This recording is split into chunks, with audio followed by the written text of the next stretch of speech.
Would you like a tour of one of our smash trucks? Please take me on a tour. All right, so basically, this is a sled that is on casters, so it's movable, and it uses a pump system, which is hydraulic pump is over here, and this is the brain box for it, provides all the electricity, and the boom arm will go up to its first position.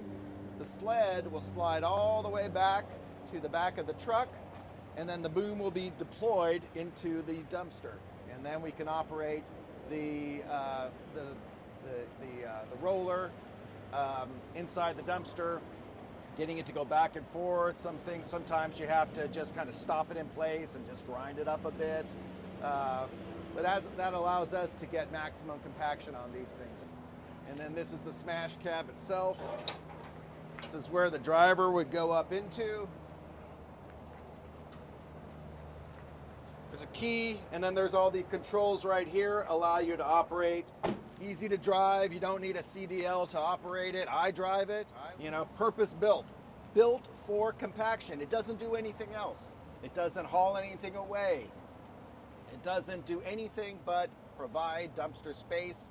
Very safe way, very economical way, and we do not damage any dumpsters. We video every smash. That way we can go back. If a dumpster was damaged, we can go back and look at the smash and see if it was anything that we did. So Jeff, tell me a little bit about how you got started with Smash My Trash. Well, I was looking for some sort of business that provided me a little bit of a recession hedge. Our main business is real estate and lending, and that's a cyclical business. So I was looking for something that was a little bit more dependable. And in a recession, most companies are going to want to save money, which is perfect for us. That's what we do. How do you help people save money? How do you help companies save money? Well, we reduce the amount, we give them more space in their dumpster, basically. We reduce the amount of hauls that they're doing, which directly relates to, spending less money with their hauler. We save them about 20 to 25% on what they were currently paying, and do that by providing more space. Okay, and so, and I've seen this. So this drum lowers into the bin, it rolls back and forth. There's no downward hydraulic pressure on this arm. So it's just gravity rolling that drum back and forth over the trash, and then that just compacts it, correct? Yeah, that's correct. It's basically gravity, 3 tons of weight.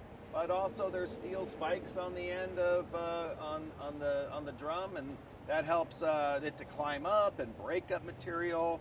So if you have like yourself a big crate which is taking up half your dumpster, we'll reduce that to really, 5% of the dumpster at that point. And so yeah, it does a really good job of breaking things up, especially wood, light wood like pine. Most of your pallets are made out of that. Shipping crates are all made out of softwood. So it does a great job of breaking that up. And so, earlier we were talking about 40-yard dumpsters, and depending on what the material is and what it weighs pre and post smash, of course, but you can usually smash a dumpster about 2 to 3 times with this material or with this machine and get about 80, 100, maybe even 120 or plus yards on a 40-yard, correct? Yeah, that's correct, absolutely. Depending on the material, we can get you at least 50%. That's 80 yards in a 40-yard dumpster. But a lot of material we can get 3 times, which is about 120 yards. And if it's something like a cardboard, which is highly compactable, you can get 160 yards of cardboard in that dumpster. Wow. And what area do you service? We service in the south part of the Bay Area, San Jose, all the way up to South San Francisco in the north, all mostly along that 101 corridor. Right, and that 101 is right here behind us. This is the because our truck is parked right here, right off 101, or this one is, right? Correct. It's on a route. We can plan it out. We can make it the most efficient route possible. And so we're not having to haul a dumpster all the way to a landfill and then bring it back. We just go out along our route and smash.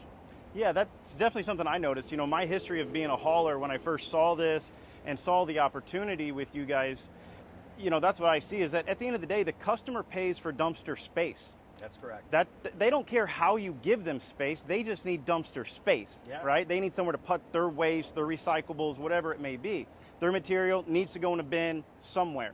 And as long as they're not out of space, they're pretty happy, right? Yes. I've always said that people really don't care about their trash until it's not picked up, right? Which is That's they're out true. of space. Yeah. So as long as they keep having dumpster space, you have a happy customer, you have a happy client. Now, with this, what I'm seeing is you're able to service these clients in about 5 to 15 minutes gate to gate, right? You pull into the gate, 15 minutes later maximum, if they got one dumpster, you're leaving that gate, they're done, customer's happy, they have more space. And, my history of being a hauler, if that was a roll-off box, and talking with other haulers out here, we see that takes an hour to 2 hours to go empty that dumpster and bring it back, or even do a swap just because of the landfill trip or wherever we're disposing of the material. So this truck cuts down on those mileage. I know I did an estimated route recently looking at this with a hauler, and the 4 clients that we looked at, for him to service them in the roll-off truck was going to take 141 miles of drive time, plus 3.5 hours, or 141 miles and 3.5 hours of drive time to go service those 4 dumpsters. Putting a smash truck on it was only going to take 41 miles and an hour and 15 minutes to go service those 4 customers. So it cut out 100 miles, 141 miles down to 41 miles. And that's that carbon savings that you really get, plus the idle time at the landfills or at the swap sites. You're able to compact the dumpster faster than most companies can do a swap on them, like literally from pulling into the gate, setting one dumpster down, picking this one up, moving it out of the way, then they got to pick up the other dumpster and then set it back where it's supposed to go, then pick up the dumpster that's got to go to the landfill. You're able to do all of that without the truck setting there for as long as that does. So your truck is going to run for less time, less hours, less miles to service the same customers, and that's how we save the carbon. It's a much lower cost. It's a much lower cost way of providing dumpster space, is what you're saying. And exactly. I mean, these trucks they weigh less than 26,000 pounds, so you do not need a commercial driver's license for them. So the cost of the driver is less. Right. Obviously, the cost of truck time, if you're talking about all those hours, I mean, that's, what is that, $175 an hour to run that? Basically? Yeah, roughly. 125, 145 is about what haulers have told me. There you go. Yeah. So it's a lot of time we're freeing up. And the other thing too is, think about this. If you're at the max for all your customers, now you've got to buy another truck, and now you got to hire another driver. Right. That is a big step up in capital cost. Whereas you could be sending us out, giving customers dumpster space back, which is what you're offering them, and at a far lower cost than you would be paying yourself for doing that same thing. So you allow you subcontract for haulers, right? We allow haulers to send us to their dumpsters, and then we charge them, right? Absolutely, yes. We we create a whole white label service based around this, where the customers still pay you the hauler. Yeah. You just have another way of giving them that space back that is much, much more cost effective.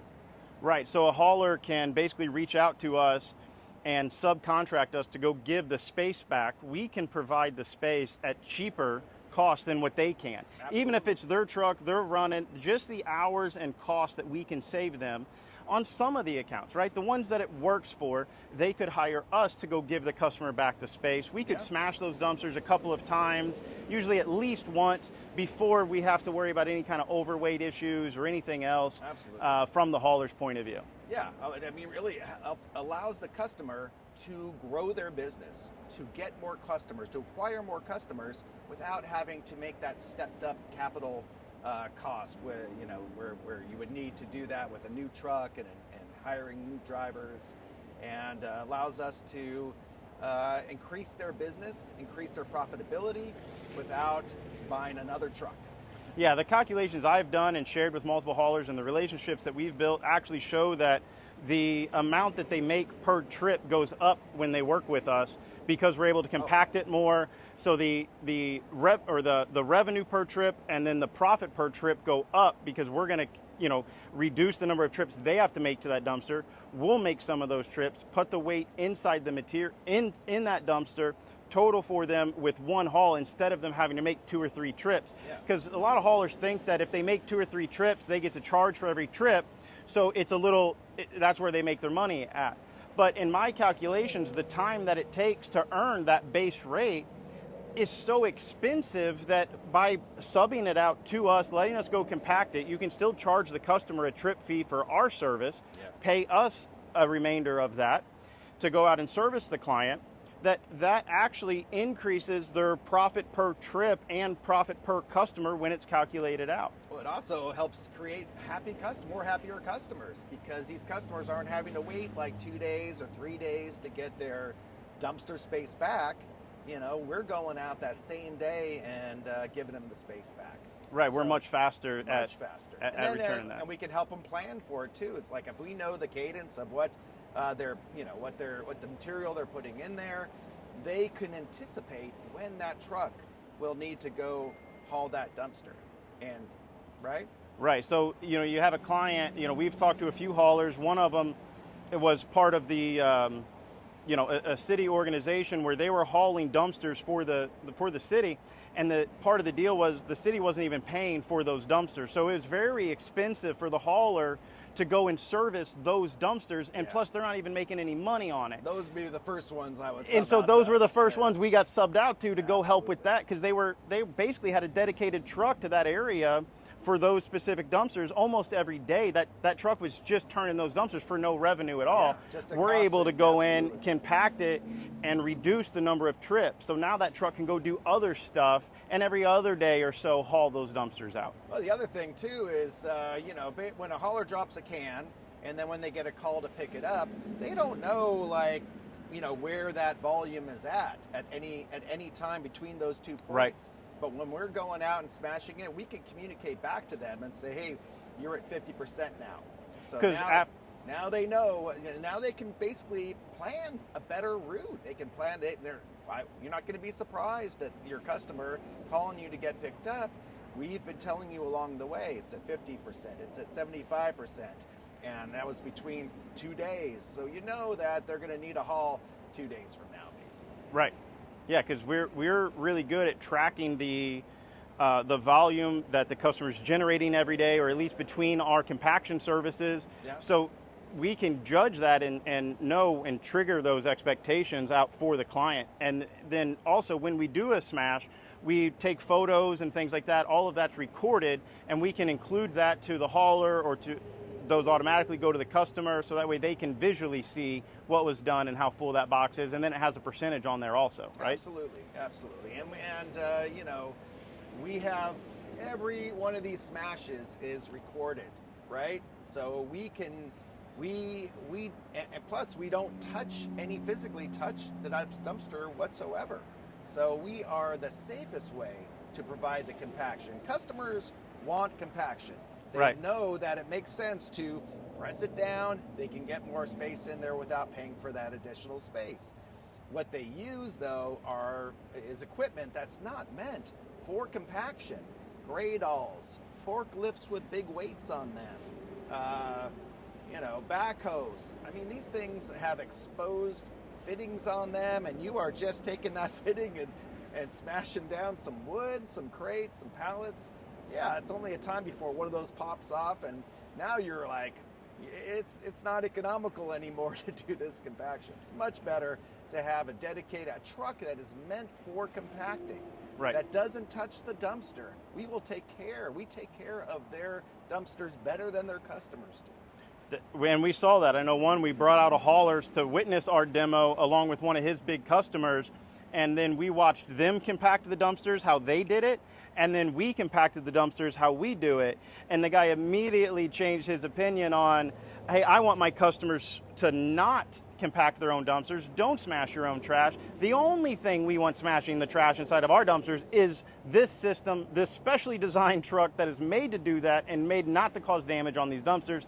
And they visually saw it. Once they visually see the compaction, the haulers a lot of times really kind of change their mind on these trucks and how handy they can be. Yeah, absolutely.